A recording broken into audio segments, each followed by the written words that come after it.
ter um animal de estimação em casa e cuidar bem dele é proporcionar tanto bem para o animal como para as pessoas, porque a gente fala sobre o respeito, a proteção, a gente passa valores para os nossos filhos.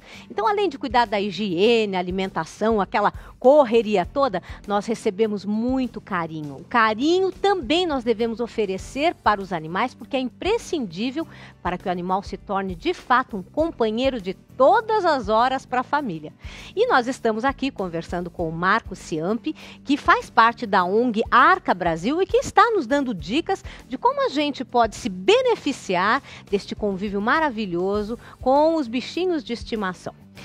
Marco, a gente sabe que as crianças, até uns 4 anos de idade, elas não têm muita noção até da sua agressividade, sabe? Às vezes de atos mais violentos com relação aos animaizinhos. Então, muitas vezes a gente vê a criança subindo no animal, puxando pelo rabo, né? Puxando pela orelha. Por quê? Porque eles também estão naquela fase de quererem exercer o seu poder e subjugar o outro. Porque eles estão aprendendo, na verdade, a conviver. E eu queria que você falasse, porque eu como psicóloga eu vejo muito como isso ajuda a criança a se tornar um ser que respeita mais o outro através do convívio do animalzinho, quando o pai e a mãe chamam a atenção e falando, escuta, você está machucando o animal, não pode. Então eu queria que você falasse a respeito disso. Qual é a conduta dos pais com as crianças, ou mesmo adolescentes, que às vezes agem de maneira agressiva para com o animal? Olha, excelente você ter abordado, viu? Existe mesmo uma fase onde a criança ela vai além dos limites porque ela tem a curiosidade natural. E ela pode não saber que ali tem um ser vivo, não é? Que sente dor, que sente medo, que pode ser oprimido.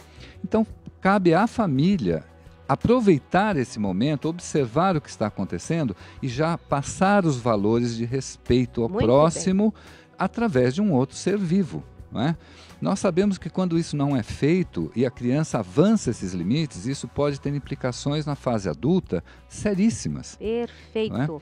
Aliás, com relação a isso que a gente tem observado, infelizmente, de um número muito grande de psicopatas, né, e sociopatas aí na sociedade, todos eles têm um histórico de maus tratos com animais e pessoas. Lá atrás, na fase da infância, não é? Então é importante a gente fazer esse trabalho como se fosse um treinamento mesmo para passar os valores para as crianças de que ali tem um ser vivo que não pode agir dessa forma, que ele sente dor, chamar a atenção e ser firme, não é verdade, Marco? Ô, Suzy. Diga, meu querido. Eu acho que o Teco é psicopata. Ai, que horror! Não é verdade, ele tava matando umas baratas ali atrás agora há pouco. Bom, às vezes tem alguns insetos que realmente podem trazer uma série de problemas, então ele matou a baratinha lá, porque não sabia muito bem o que fazer com ela, e além do que ela traz realmente uma série de doenças aí para nós, né? Bom. Mas eu queria voltar a você, meu querido Marco, e que você falasse também do benefício para os idosos, não é? As pessoas da melhor idade, digamos assim. O que vocês observam dentro da ONG que beneficia as pessoas que estão nessa fase?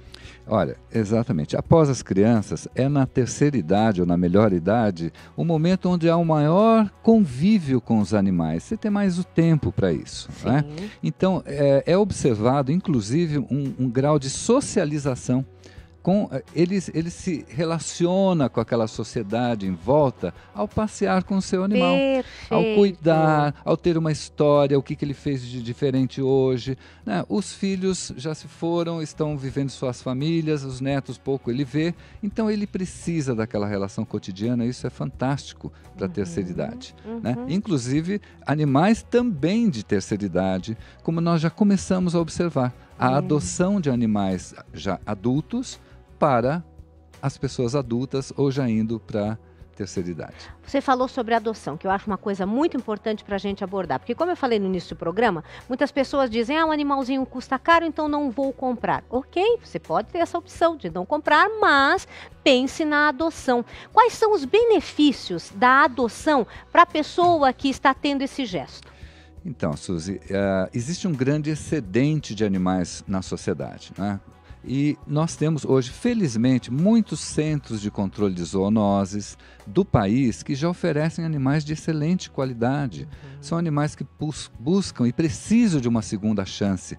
eles vão ser excelentes companheiros.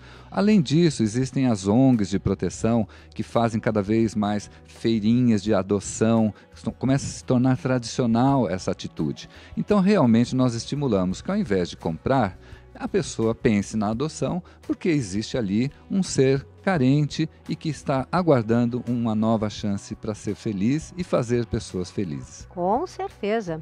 E eu queria saber, será que o Tequinho já chegou? Ele foi levar, sabe, o animalzinho dele de estimação para tomar uma vacina? E disse que estava lá no veterinário e eu queria saber se ele já chegou. Chegou, Marcinho? Ainda não, ele ligou e falou que tá a caminho, Suzy. Ah, ele está a caminho, porque ele também vai nos dizer se esse animalzinho foi adotado, porque ele é muito bonzinho, ou se foi comprado. A gente vai saber já já. Agora, eu queria saber também como é que os pais devem lidar com a questão da responsabilidade, de ensinar a responsabilidade para a criança, porque a criança também é assim, né? Eu quero, e depois a mãe é que cuida, o pai é que cuida. Quais são as responsabilidades que são compatíveis que os pais deixem para as crianças? Porque, evidentemente, aquela questão, às vezes, de limpar as fezes e tal, e urina, evidentemente, isso não é adequado para uma criança. Mas quais são os cuidados que a criança deve ter quando tiver o seu animalzinho de estimação?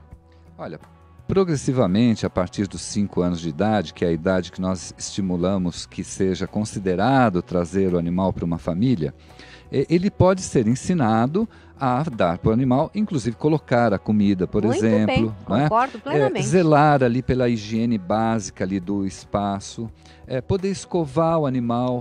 Não é? Ele adora, o animal adora ser escovado, é uma atitude boa para o animal e boa para quem faz isso. Não é? Ele pode passear com o cão, desde que ele tenha competência e seja ensinado, tenha condições de segurar esse animal. Não é? E uma série de outras situações, né? Além das brincadeiras, que isso você não precisa pedir, porque a criança adora, né? Quais são as brincadeiras mais adequadas para um animalzinho? Aquela bendita bolinha, porque eles amam de paixão. Além disso, o que você acha que a gente pode estimular uma criança a fazer com um animalzinho? Como brincadeira. Existe uma série de truques, né, que os animais eles estão prontos para aprender, né? Eles são muito curiosos e a criança, ela sabendo como ensinar, hoje sabe-se que é através da gratificação, né, que você reforço positivo, reforço positivo, você faz o animal seguir aquilo que você entende. Esconder objetos, né? Hoje existem umas brincadeiras do tipo de colocar comidinhas dentro de cubos para que ele próprio aprenda a tirar aquela ração dali dos cubos, né? E assim, uma série de artimanhas ali que surgem no dia a dia. Ah, perfeito. E o que mais você poderia dar de dicas com relação aos animais de estimação para que a família se anime, vá conhecer um centro de adoção, essas feirinhas e tudo mais, para avaliar a possibilidade de adotar um animalzinho? Isso. Olha, nós temos um teste no nosso site que nós criamos justamente para essa primeira fase, onde a família começa a pensar em trazer um animal. Ótimo. Chama o teste do proprietário responsável. Muito bom. Então ali, conforme a graduação, as notas que ele vai obter, ele vai recebendo aconselhamentos até ao ponto de, se ele estiver maduro, ele procurar um lugar para adotar o animal.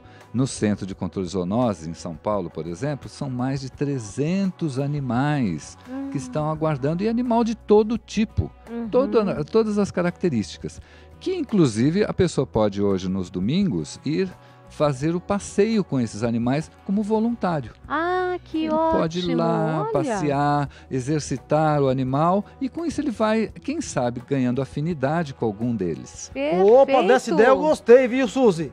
Sabe o que eu vou fazer agora? O quê? Eu vou correndo e vou adotar um cachorrinho só pra passear. Tchau, tchau, fui! Volta logo, hein? E com relação, por exemplo, a quando um animalzinho de estimação morre, qual é a atitude que os pais devem ter? Porque muitos pais ficam tão desesperados que falam que o animalzinho fugiu, não dizem claramente que ele morreu. Qual é a atitude que os pais devem adotar quando o animalzinho morre? Nós aí estamos nos defrontando com um episódio que realmente até nós adultos, né, temos grande dificuldade. Então, observar que o animal ele passa por todas as fases de uma vida, assim como os humanos, e inclusive o último capítulo não é? Ele tem que ser cercado de todo o respeito. Primeiro, você oferecendo todas as condições para que esse animal tenha uma vida sadia, e aí esse último fase da vida será menos traumático. O animal, ele representa, em outras instâncias, tudo o que o humano vai passar na vida. Como ele tem um ciclo menor, é grande chance da criança observar esse ciclo, não é? Então, cercado de respeito, todas essas fases serão bem-vindas e terão um espaço para a criação dessa relação, desse laço de respeito. Olha, eu digo mais, é fundamental que realmente a criança passe por essas etapas, porque estaremos preparando-a emocionalmente para as perdas maiores que ela vai ter na vida, que são os familiares, as pessoas que ela tem um vínculo muito forte. Então a gente deve falar claramente, olha, o bichinho infelizmente ele morreu, sabe, tinha que ser assim, todos nós um dia vamos partir, você pode fazer a última homenagem. Eu acho importante sim, que a criança veja o animalzinho e se despeça dele, não dar imediatamente outro animal para que venha substituir, deixe lá um período de luto, porque na vida a realidade é essa, você perdeu um ente querido, você não vai substituir, ele é insubstituível. Então aguarde 1, 2 meses para que a criança elabore o luto, sinta a falta sim, sofra, porque isso em algum momento ela vai sentir na vida. Então que seja agora, para que ela se prepare bem, e aí sim, posteriormente, você pode adotar um outro animalzinho, enfim, você pode colocar um outro animal na vida da criança, mas respeitando esse período de sofrimento. Às vezes a gente quer poupar demais e perde uma oportunidade de levar a criança a saber o que é a vida, que são essas situações que fazem parte do dia a dia, não é verdade? Exatamente.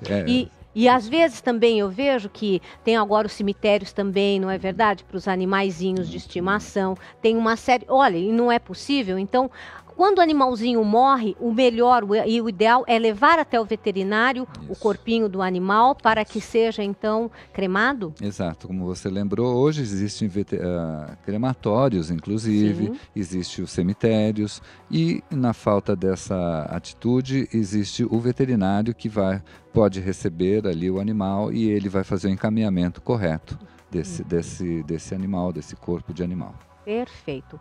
Olha, a gente aprendeu hoje muitos benefícios para toda a família quando a gente tem um animal de estimação em casa, não é? Como a gente pode auxiliar no desenvolvimento do respeito, da dignidade, sabe? Com o carinho ao próximo, e os pais devem estar atentos a alguns riscos, porque a gente observa sim que muitas vezes a criança, ela acaba tendo um pouquinho de crueldade, não é? Essa crueldade é em decorrência da sua falta de maturidade em saber até onde ela pode ir. Mas é aí que a gente vai treinar o animalzinho. E para as outras pessoas, aquela coisa gostosa de estar junto, sabe? De ter atenção. E até atualmente, porque a gente sabe que levamos uma vida muito sedentária, o passear com o animalzinho faz bem ao dono e ao animalzinho também, não é verdade? Super. Tem as raças, inclusive, que são consideradas raças esportivas. Né? Olha, me diga quais são. São esses animais tipo o labrador, o rottweiler, o weimaraner, o próprio golden retriever. São esses animais que a gente vê nos parques hoje em dia, né? E o border collie. Né? E o nosso amigo vira-lata também. Esse é divino. Haja energia, né? Não, e super inteligente, rápido, né? Meigo, interativo. Olha aí, tudo isso você pode ter como benefício para ter dentro da sua família um animalzinho de estimação. Você gostou da entrevista? Não perca tempo, pode assistir de novo esta entrevista e as anteriores também. É só você acessar o nosso site. Qual é o nosso site, Marcinho? É muito fácil, Facinho, prestem atenção. www.paulinas.org.br. Isso mesmo. E você também pode mandar sugestões de pautas para nós. Se você tem dúvidas ou opinião, entre em contato com a gente. Programa Família em Foco. Qual é o nosso e-mail, Marcinho? paulinastv@paulinas.com.br. Olha, Marco, eu queria agradecer imensamente a sua participação. Muito obrigada. E qual é o site da ONG Arca Brasil? O site é www.arcabrasil.org.br. E lá ele encontrará, em qualquer situação de busca, qualquer assunto ligado a esse tema que nós cobrimos aqui. Maravilha. Olha aí, adote um animal e mude a sua vida. Agora a gente vai rapidinho para o intervalo e voltamos já já com mais novidades para vocês. Até já!